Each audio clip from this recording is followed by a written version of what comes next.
오늘 소개할 이슈픽은 연차 산정 시 휴직기간을 어떻게 처리할 것인지에 대한 최근 1심 판결을 소개하고자 합니다. 개인적인 질병 같은 걸로 인한 병가 병휴직은 종래 우리 해석이 결건으로 보게 돼 있었거든요. 1년간 출근율이 80% 안 되면 연차는 어떻게 산정하게 돼 있나요? 병가나 병휴직은 결건으로 볼 수 없다는 거죠. 왜냐하면 회사가 관련 규정 근거에서 허용해 줘놓고서 결건으로 보는 것은 좀 무리가 있다고 본 거예요. 이에 대해서 법원의 판단은 어떻게 봤을까요? 물론 1심 판단이기도 합니다만 위법하지 않다고 봤어요.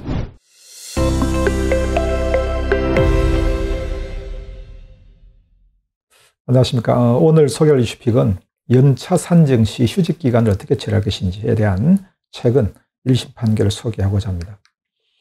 먼저 사건 결을 보면 병원의 간호사예요. 이분이 개인적인 병가, 병휴직이죠. 이걸 좀 오래 썼네요. 그래서 1년간 출근율이 80%가 되지 않았고 그렇게 해서 연차를 산정하니까 6일만 나온 거죠. 자, 그러면 병원은 어떤 것에 근거해서 이걸 이렇게 산정했는가? 자, 여러분, 업무상재로 인한 요양기간 같은 경우에는 뭐 출근으로 보게 돼 있지만 개인적인 질병 같은 걸로 인한 병가 병휴직은 종래 우리 해석이 결건으로 보게 돼 있었거든요. 네, 밑에 행정 참고하시고요. 그래서 결국 장기간 휴직을 하게 되면서 1년간 출근율이 80%가 안 나왔죠. 자, 그럼 여러분 1년간 출근율이 80% 안 되면 연차는 어떻게 산정하게 돼 있나요?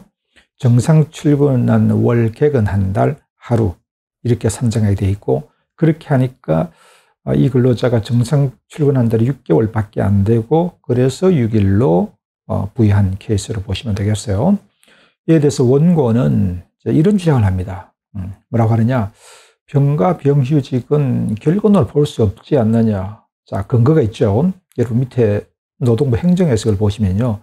2021년 8월 4일자로 노동부 해석이 많이 새로운 게 나온 게 있어요. 그때 그 중에 하나가 주휴수당 산정할 때에 한 주 정상 근무하고 다음 주 출근하지 않더라도 개근하면 주휴수당을 지급해야 하는 걸로 바뀐 것도 전할제인데 어쨌든 전할제로 어떤 해석이 나왔냐면 지금 보시는 것처럼 병가나 병휴직은 결건으로 볼 수 없다는 거죠.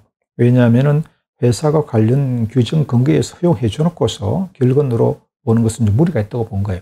그래서 해석을 바꿉니다. 그러면 출근으로 볼 거냐? 그것도 아니죠. 병가인데. 그래서 결건도 아니지만 그렇다고 출근으로 볼 수는 없고 그럼 어떻게 하라고? 소정 근로일수에 포함시키지 말고 빼고 출근 일수에 비례해서 계산하는 걸로 그렇게 지침을 바꾸거든요. 그래서 이 근로자가 바로 이야기를 하는 겁니다. 바뀐 지침에 의하면 빼고 계산하게 돼 있고 그렇게 계산하면은 12일이 나오는 거예요.